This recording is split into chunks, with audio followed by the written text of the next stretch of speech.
Aula de História. O fim da Primeira República. O predomínio político de paulistas e mineiros durante a Primeira República gerou a insatisfação de diversos grupos, como os políticos e os grandes proprietários rurais, e de outros estados brasileiros. Esses grupos pretendiam ter uma participação mais afetiva nas decisões políticas do país, para conseguir o quê? Que os seus interesses fossem atendidos. A aliança entre os paulistas e mineiros foi feita quando os políticos paulistas, em vez de apoiar um candidato mineiro nas eleições presidenciais de 1930, lançaram o seu próprio candidato, Júlio Prestes. Os mineiros, descontentes com essa situação, se aliaram aos políticos do estado do Rio Grande do Sul e da Paraíba, formando uma aliança liberal, tá? Essa aliança lançou a candidatura do gaúcho chamado Getúlio Vargas para as eleições presidenciais. Essa eleição presidencial, tá, turma, foram vencida por Júlio Prestes. Porém, os membros da Aliança Liberal não reconheceram a derrota, acusando os paulistas de cometerem fraudes eleitorais. Antes que Getúlio Prestes tomasse posse do cargo de presidente, os membros da Aliança Liberal organizaram um golpe, tá? Que ficou conhecido como Revolução de 1930, por fim à Primeira República, tá? Aí pôs fim à Primeira República.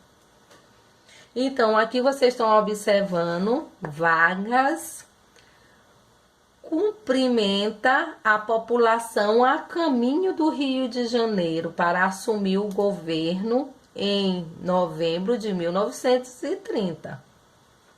Vamos agora dar continuidade na página 277, falando de Getúlio Vargas no poder. Como foi? Ao assumir o governo, Getúlio Vargas procurou centralizar o poder em suas mãos, tomando decisões de medida autoritárias. Ele fechou o Congresso Nacional e substituiu os governantes de vários estados por pessoas de sua confiança. Essas medidas provocaram reações contra o governo de Vargas. Em 1932, que teve início em São Paulo com a Revolução da Constitucionalista, um movimento que exigia a elaboração de uma nova Constituição para o país. Essa Revolução de Constitucionalista foi derrotada pelo governo, mas Getúlio Vargas não ignorou as exigências do movimento. No ano seguinte, a Assembleia Constituinte foi convocada para elaborar uma Constituição que foi finalizada em 1934. Tá? Nela, uma série de mudanças foi aprovada. Veja a seguir algumas delas, tá? Dessas mudanças. Instituído o voto secreto. Olha que legal, o voto passou a ser secreto. Também regulamentou o voto feminino, tá? Que anteriormente na aula a gente viu que a gente não tinha esse direito. O trabalho também das pessoas menores de 14 anos foi proibida, que também a gente observou na aula passada que as crianças trabalhavam. Tornou obrigatório e gratuito o ensino primário no país. Algumas antigas reivindicações dos trabalhadores foram atendidas, como jornada do trabalho de 8 horas diárias, descanso semanal remunerado e férias anuais também remunerada.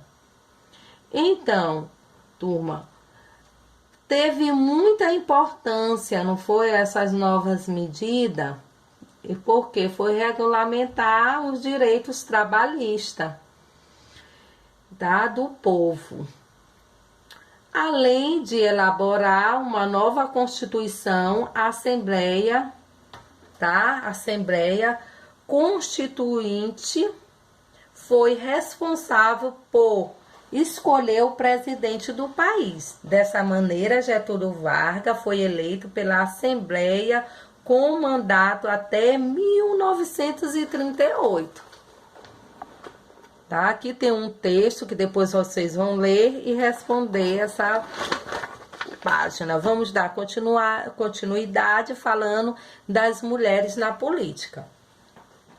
Nas primeiras décadas da republicanas ou das repúblicas, as mulheres tinham pouco acesso à educação, tá? E quase nenhuma participação na política brasileira. Até a década de 1930, elas não poderiam votar e nem se candidatar a cargo na política. Nesse período, as mulheres passaram a se organizar para lutar pelos seus direitos políticos. Após muitos anos de luta, só por volta de 1934, tá? 4 anos depois, finalmente houve a participação feminina na política e foi regulamentada a Constituição. Dessa maneira, as mulheres passaram a ter direito em se inscrever com candidaturas eleitorais. No ano de 1920, surgiram vários grupos intitulados, tá, Ligas para Formar Progressos Feminino, e foram embrião da Federação Brasileira pelo Congresso Feminino, que teve o papel fundamental na conquista das mulheres do direito ao voto. A federação foi fundada em 1922, tá? 2 anos depois, por